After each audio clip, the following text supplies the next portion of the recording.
പുതിയ തലമുറ കോൺഗ്രസിനെ ഉദ്ദേശിച്ചത് കഥകളോട് താല്പര്യമില്ല, മതേതരത്വവും കഥകളും ഉപേക്ഷിച്ചുള്ള പ്രവർത്തനങ്ങളാണ് കോൺഗ്രസ് മുന്നോട്ട് വയ്ക്കുന്നത്. അദ്ദേഹം ഏത് പശ്ചാത്തലത്തിൽ അത് പറഞ്ഞതെന്ന് എനിക്കറിയില്ല. നമ്മളൊക്കെ ഈ കംഫോർട്ടിനനുസരിച്ച് ഖദർ ധരിക്കാറുണ്ട്, അല്ലാതുള്ള വസ്ത്രങ്ങൾ ധരിക്കാറുണ്ട്. പിന്നെ നിങ്ങൾ എന്നെ കൂടുതലും കാണുക കളർ ഷർട്ടിലായിരിക്കും. അതെൻ്റെ ഒരു ഞാൻ വല്ലാതെ ഒരുപാട് യാത്ര ചെയ്യുന്ന ഒരാളാണ്, നന്നായി യാത്ര ചെയ്യുന്ന യൂത്ത് കോൺഗ്രസ് പ്രസിഡന്റിനോടൊക്കെയാണ് ഒരുപാട് യാത്ര ചെയ്യുന്ന ഒരാളാണ്. അപ്പോൾ സ്വാഭാവികമായിട്ടും പിന്നെ പ്രത്യേകിച്ച് വെള്ള ഖദറാണെങ്കിൽ അത് മെയിൻറ്റെയിൻ ചെയ്യുന്നതിനകത്തുള്ള ബുദ്ധിമുട്ടുകളൊക്കെ ഉണ്ട്. അപ്പോൾ അതുകൊണ്ട് മാത്രമല്ല, ഞാനാണെങ്കിൽ ഈ ഒരു ദിവസം ഈ 2 ഡ്രസ്സ് ഇടാൻ, ഞാൻ ഇലക്ഷൻ ടൈമിൽ മാത്രം അങ്ങനെ ഒരു ദിവസം 2 ഡ്രസ്സ് ഇട്ടിട്ടുള്ളത്. പിന്നെ അല്ലെങ്കിൽ അത്രയും മോശമാകുമ്പോഴേക്കേ ഉള്ളൂ. അപ്പോൾ ഒരു ദിവസം ഫുള്ള് ഡ്രസ്സൊക്കെ ഇടണം എന്നാഗ്രഹിക്കുന്ന ആളാണ് ഞാൻ. ഏറ്റവും സൗകര്യം ഈ ജീൻസൊക്കെ ഇടാൻ വലിയ സന്തോഷമുള്ള ആളാണ്. ജീൻസകത്ത് കയറി പിന്നെ വേറെ അതിനെപ്പറ്റി ആലോചിക്കണ്ടല്ലോ. അല്ല, കളറിലും ഉണ്ട്. ഞാൻ പറഞ്ഞത് അത് അവരവരുടെ ഒരു കംഫോർട്ടിൻ്റെയാണ്. ശ്രീ അജയ് തറയിൽ അതായിരിക്കും കംഫോർട്ട്.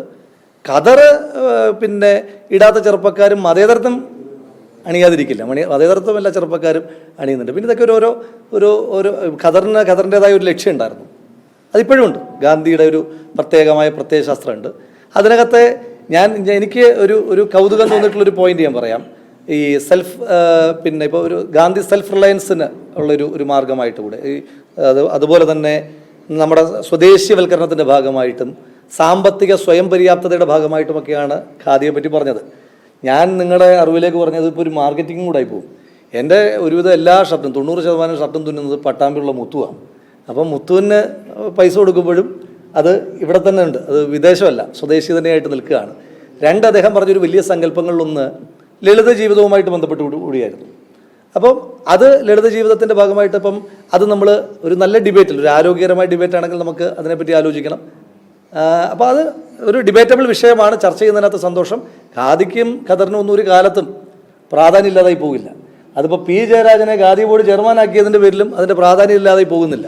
ഗാന്ധിക്കും ഖദറിനും ഖാദിക്കുമൊക്കെ നല്ല പ്രാധാന്യം തന്നെയുണ്ട്.